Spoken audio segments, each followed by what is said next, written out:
Suspense.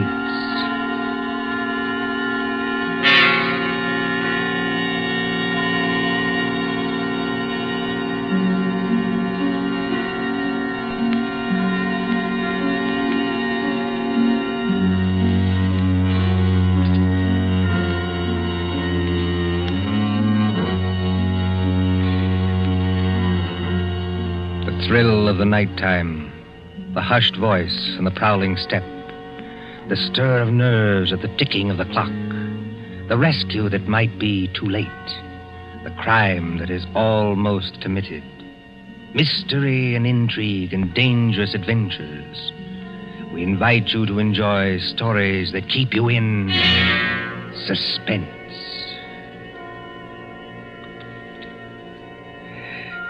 Can a man stake his life against $25,000? Can another and cleverer man track him down like a hunter, stalking his prey and kill him within 5 hours? Can you make a bet with death and win? For Suspense, tonight we present Will You Make a Bet with Death by John Dixon Carr.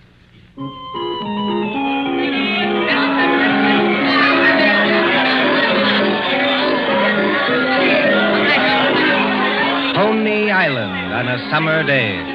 There's the beach, bright colored with bathing suits. There's the boardwalk, all straw hats and summer dresses. There's the Ferris wheel and the roller coasters. There is all humanity eating hot dogs and having a good time. And over there, beyond that souvenir shop, is the haunted mill. You get into a little boat. You float through a narrow tunnel into the dark while witches scream. But that fools nobody, does it? There couldn't be any real terror, could there? While the bands are playing and the crowd goes by and... Ladies and gentlemen, a unique attraction. It hurts me to see you stand there and miss this. Only 10 cents, 1 dime, the 10th part of $1 to go through the old haunted mill and get the thrill of your lives. An overstatement, if you ask me. 1 ticket, please. Did you say 1 ticket, lady? That's right, 1 ticket. What's the thrill? Beg pardon, lady? I said, what's the thrill? Lady, the gals who come here with their boyfriends don't have to ask that. 10 cents, please, this way and mind the gate. Thank you. Step right up, ladies and gentlemen. Get your ticket for the old haunted mill, where ghosts will walk and corpses... Give me some tickets. Hurry. Just a minute, young fella. I know you want to get into the old haunted mill, but there's plenty of time. How many tickets? I don't know. You better give me 10. 10 tickets. Do you hear that, ladies and gentlemen? Here's a young fella who likes the old haunted mill so much, he buys 10 tickets. Don't call everybody's attention. Listen, I've got a better idea. Whatever boat comes after mine, Yeah? I'll give you an extra $1 to send that boat through empty. Now, what's the matter, son? The cops ain't after you, are they? No. It's nothing like that. Will you do it? Well, money talks, young fellow. Okay, go ahead.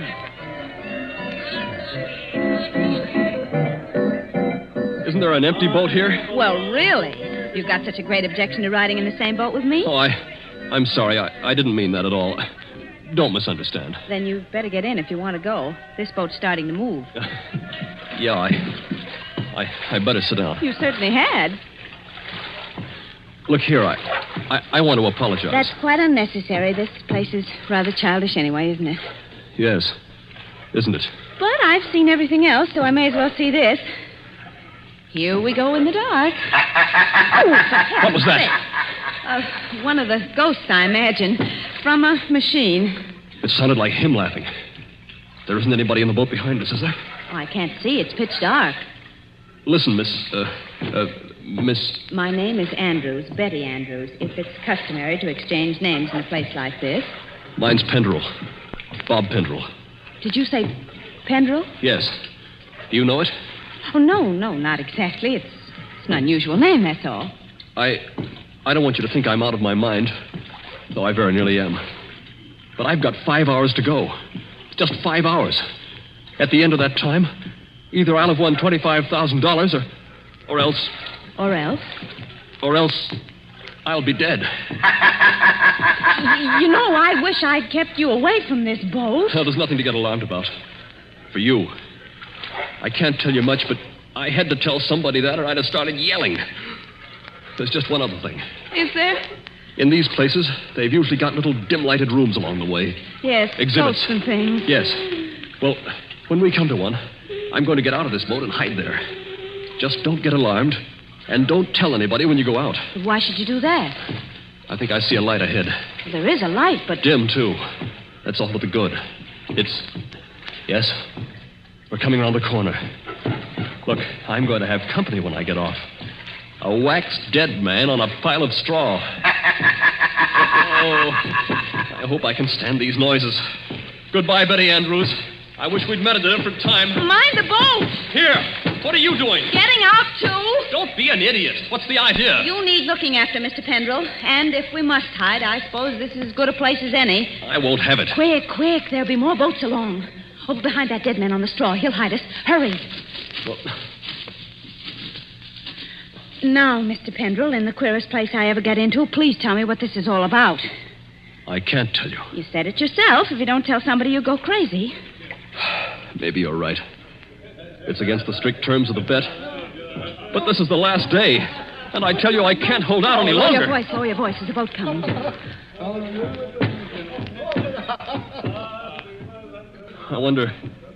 I wonder if you ever heard of my stepfather, John Destry.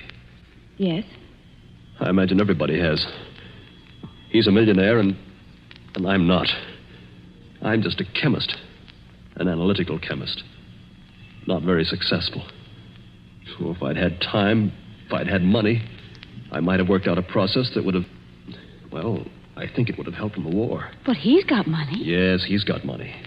Well, my mother died years ago. This Destry's a big, white-haired, fine-looking fella. You'd think butter wouldn't melt in his mouth. He's got an apartment in the East 60s, secretary, I never met her, valet, cook, that kind of thing. Well, he used to invite me there. I wouldn't go. Then he got hold of a book I had to have, a German work on chemicals. So I went. After dinner in that study of his, over the brandy...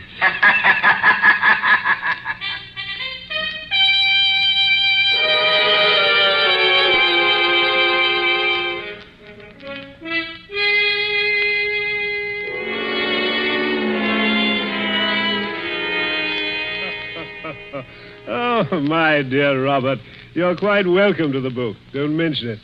Oh, what do you think of this brandy, by the way? It's excellent, thanks. Yes, I thought you'd like it. And now that we're all relaxed, comfortable after dinner, tell me something. Yes, Mr. Destry? You hate me, don't you? Frankly, I do. And always have. Good. Then you'll be relieved to hear I've always felt the same about you. But tell me something else. Did you ever know me to break my word? No, I never did. I'll give you that. I asked you, Robert, because I want to make a little bet with you. That is, if you have the nerve, which I doubt. Well, I'm afraid I can't afford to make bets. You were always careless with money, Robert. Well, I've been thrifty. I saw that when your mother was alive. But you can afford to make this bet. Look here, in my desk. Well? $25,000, Robert. $25,000 in 5 $100 bills. And what would I have to bet against that? Your life. What? My life? There's the money in the drawer. Look at it. What wouldn't you give for that money? What wouldn't you give to have it for this precious work of yours that you're so fond of and that you've failed in miserably? So far I've failed, yes. Oh, I've had a fairly good life as lives go. My heart isn't as good as it might be, but the doctors say I'll last a little while yet. But before I go, there's one pleasure, one little exquisite thrill for me to experience. I want to commit a murder. Yes, I said a murder. My bet is that I can kill you within 6 months, and that you can't stop me, and that I'll never be punished for it. What do you say? Yes or no? I believe you mean that. Of course I mean it. And Just how would you propose to kill me? Ah, that would be telling. You know, if I had time to think this thing over... There's no thinking it over. Now. Yes or no? Yes. You must need the money badly, Robert. I do need it. But oddly enough, Mr. Destry, that isn't why I'm doing this. No? No. I want to show you can't play the Lord Almighty and get away with it. Are you challenging me? Yes. You don't think I can do it? I know you can't. We mustn't get excited, Robert. There will be conditions to the bet, you understand? What conditions? First of all, you'll never mention this matter to anyone. All right. That seems fair enough. You'll remain within the city limits of New York for 6 months. You'll spend at least 1 hour of every day walking the open streets alone. All right. You'll spend at least 1 hour every evening in your own room, alone. I may come to see you, or I may not.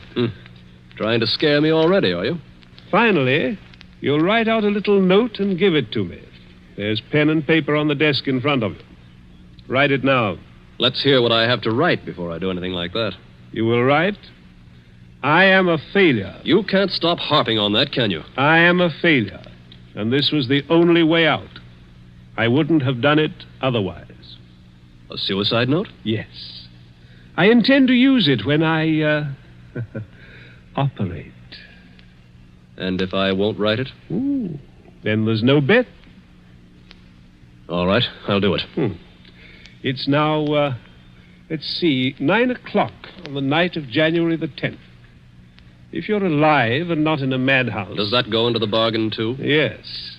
At 9 o'clock on the night of June 10th, given those conditions, you will receive $25,000. Can't you hear the dice rattle, Robert? You're playing with death now. I know it. Aren't you going to finish your brandy? No, thank you. Oh, then pour it back into the decanter. You heard me. Pour it back into the decanter. If you were as careful as I am, you wouldn't be where you are now. That's right. Always be thrifty. I can promise you, by the way, that you'll always be perfectly safe as long as you're in this apartment. But that's the only concession I make. I notice your hands are steady at the moment. I wonder what they'll be like a month from now.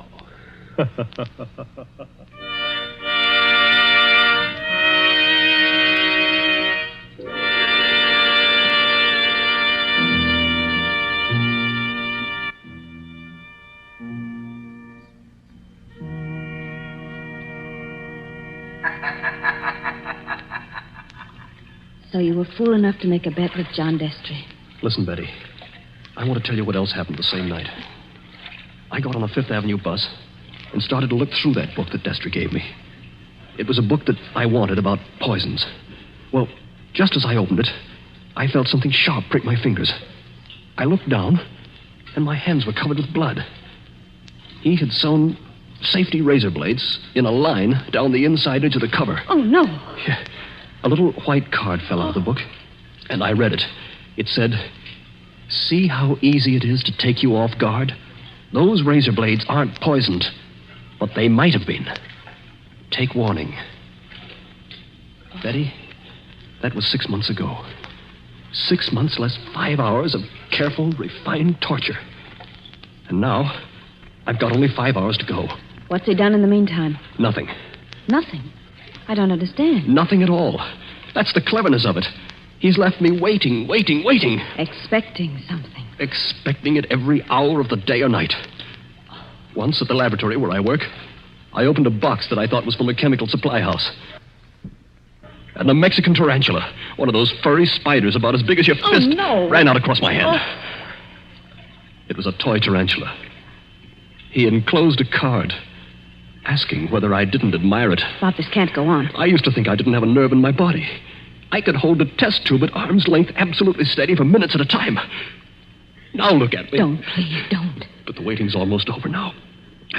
Walking the streets, wondering who's behind you. Sitting alone at night, listening for every step on the stair. He's got very little time left now, and he's got to do something. The question is, what's he going to do? Well, maybe he doesn't mean it. Maybe he's only doing it to scare you. And lose all that money? Oh, you don't know my stepfather. Listen. Huh? I don't hear anything. That's just it. There's no sound of running water. The boats have stopped. Then we're all by ourselves in here. All with him. Yes.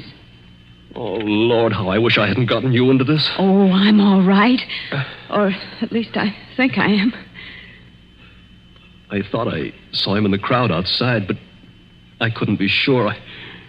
I'm seeing him everywhere. Now, Bob, just a minute. Just tell me one more thing. Did you ever see Mr. Destry, I mean face to face, after that first night? Oh, many times. He came to see you?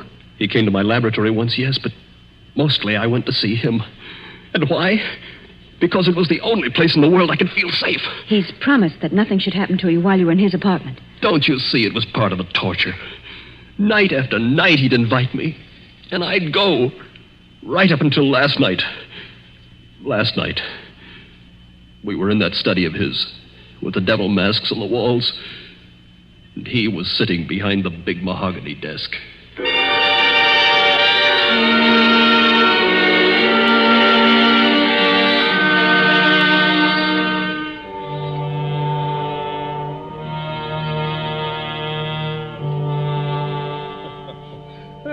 My dear Robert, I'm pleased and even touched to have you here on the last night before you... Why don't you say die and get it over with? Oh, well, let's not say die. No? The clergy contend that we never die. We only change. No. Now, let that be a consolation for you. Must you be going so early? There's that 1 hour at home rule to our bet, if you remember. I remember. You're keeping to the rule. Yes, and I mean to beat you at this if it's the last thing I ever do. The last thing I ever do. That's an unfortunate choice of phrase, Robert. My boy, you haven't a chance. Something's going to happen to you within the next 24 hours when you least expect it. Will you answer me one question? If I choose. Have you decided how you mean to kill me? I decided that 6 months ago. And you still think you can get away with it? It's a method which has never been known to fail. I give you my word of honor on that. Is it sudden? Yes, and no. Wouldn't you like to know what it is? Good night, Mr. Destry. I think I'd better be leaving. No, my dear boy, you mustn't go yet. Sit down. Pour yourself a glass of brandy. No, thanks. Then perhaps you wouldn't mind pouring me a little. My doctor allows brandy, though I'm forbidden spirits. I notice your hands are shaking quite a good deal. They weren't like that 6 months ago, were they? No. You were full of confidence then. Oh. And it grieves me to see you waste tobacco by lighting a cigarette and putting it out immediately. Oh, it's no use lying to you. But I'm going to beat you just the same. You wouldn't like to back out now? After what I've been through? You'd still have your life. I'll keep it, thanks. That's very unwise of you, Robert. Still, you must decide. Oh, I was expecting my secretary a little later to dictate some letters. But now, I think I'll leave her a message that I've gone to bed and turn in myself. Tomorrow is likely to prove an interesting day for both of us. Here's your hat, here's your briefcase, and let me wish you a fond, peaceful, and happy good night.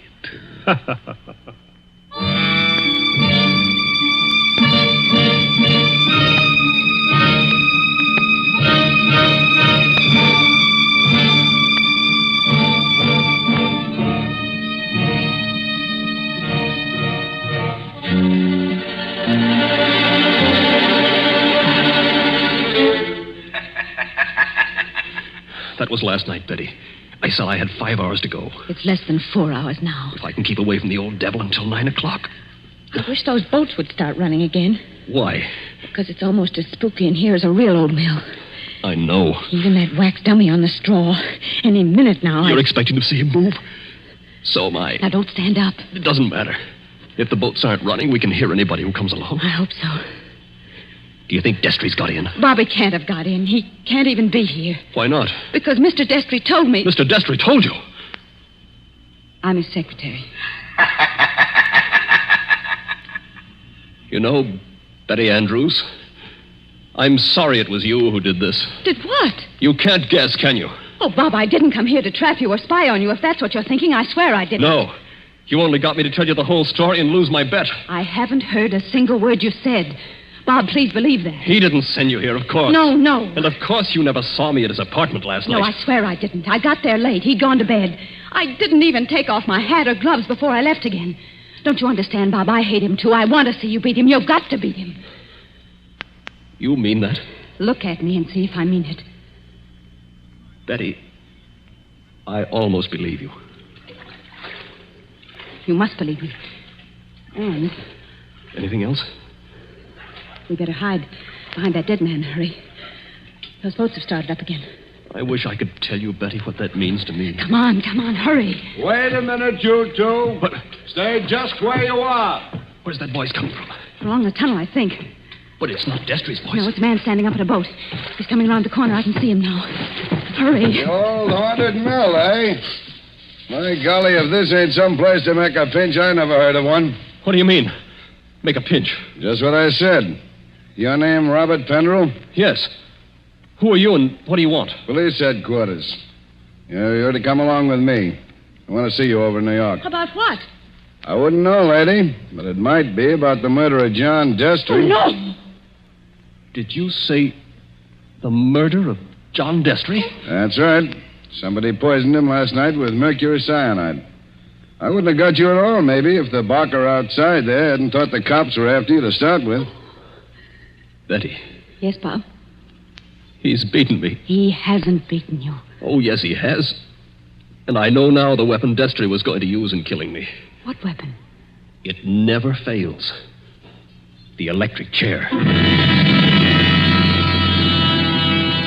You mustn't talk like that. Don't you see? He never once intended to kill me in the way I thought. Are you coming quietly, Mr. Penderell? Just a minute. He's poisoned himself. But he's left evidence to show I did it. He's killing me the worst way possible. He's won the bet. The money doesn't matter now. If I'm in the death house for murder, what use have I got for all the money in the world?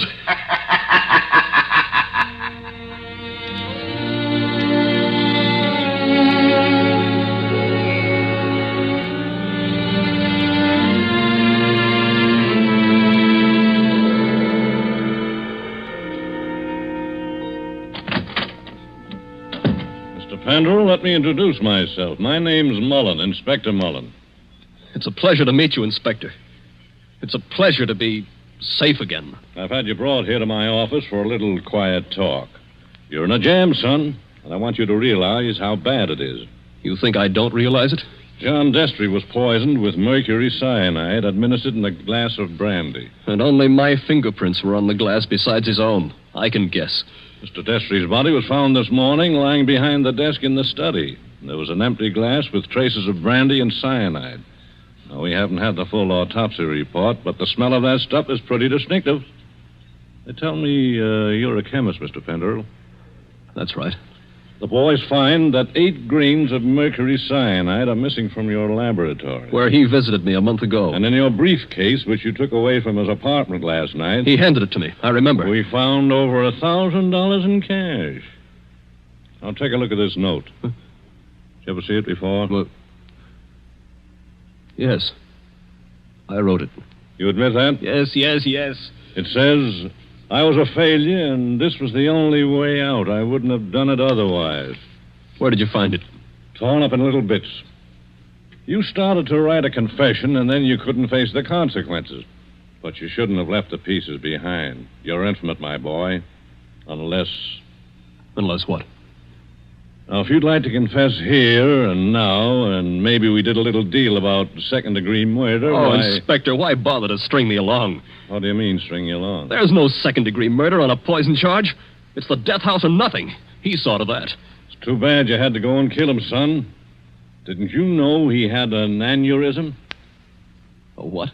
Fatal heart disease.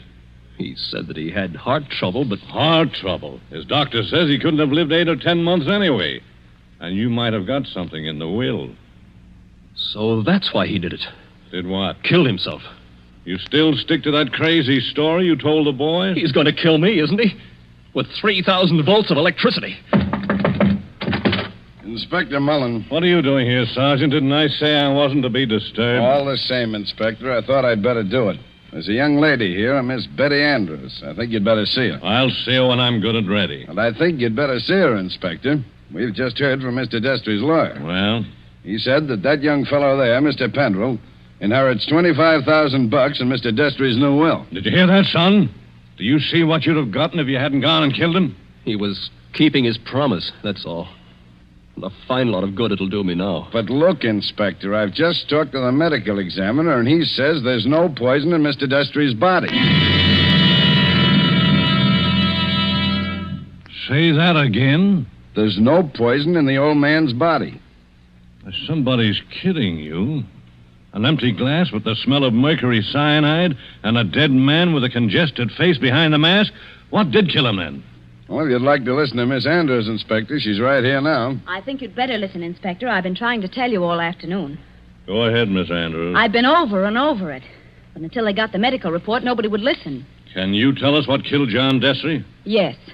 Poison killed him. But the sergeant's just been saying there was no poison in the body. Inspector, will you listen? I was at Mr. Destry's apartment late last night. Well, so what? You didn't kill him, did you? The servant said he'd gone to bed. So I looked into the study to see if there were any instructions. Was Mr. Destry dead then? I don't know. I couldn't see his body because it was hidden behind the desk. I didn't even learn he was dead until late this afternoon. But I did see a full glass of brandy. A full glass, did you say? Yes. So I picked up the glass and poured the brandy back into the decanter. That's what he always made us do. And I didn't leave any fingerprints because I was still wearing my gloves. And that was the same glass you later found empty. But you still are not telling us what was the poison that killed John Destry. It was the poison in his own system. He worked out this plot to convict Bob Pendrell. Only just as he stretched out his hand to drink the cyanide... Inspector, I think I see it. It was his last great hour. He couldn't resist such gloating as he'd never known before. That's it. His heart wouldn't stand it, and he fell dead behind the desk. And I think, if you study the expression on his face, you'll find he died laughing.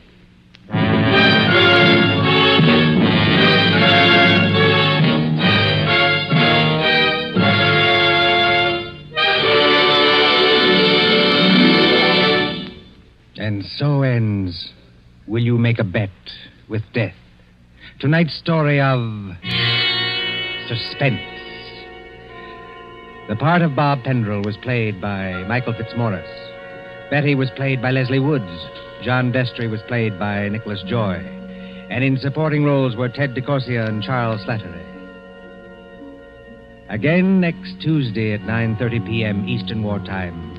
A story dedicated to the thrill of the nighttime, the hushed voice and the prowling step. Another adventure in Suspense.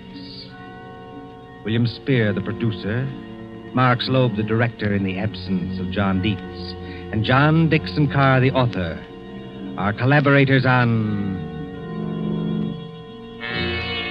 Suspense.